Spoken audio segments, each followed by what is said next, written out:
बिस्मिल्लाहिर्रहमानिर्रहीम। अस्सलामु अलैकुम दोस्तों। हज़रत ईसा अलैहिस्सलाम की मुलाकात इब्लीस से हुई। वो 4 गद्दों को हाँक रहा था। उन गद्दों पर सामान लदा हुआ था। हज़रत ईसा अलैहिस्सलाम ने इब्लीस से इन गद्दों के हाँकने और सामान के बारे में पूछा। इब्लीस ने जवाब में कहा कि तिजारत का सामान इन गद्दों पर लदा हुआ है और ख़रीदने वालों की तलाश कर रहा हूँ।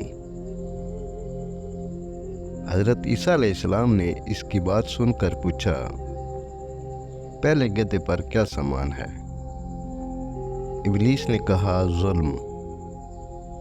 हज़रत ईसा अलैहिस्सलाम ने पूछा, इसे कौन खरीदेगा?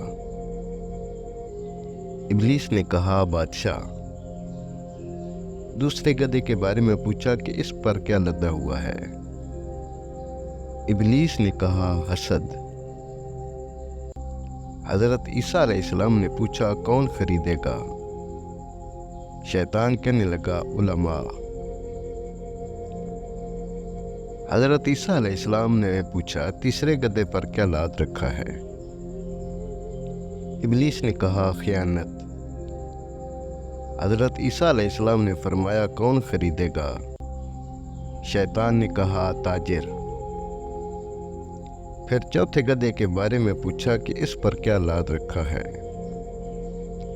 इब्लीस ने कहा, मकर व फ़रेब।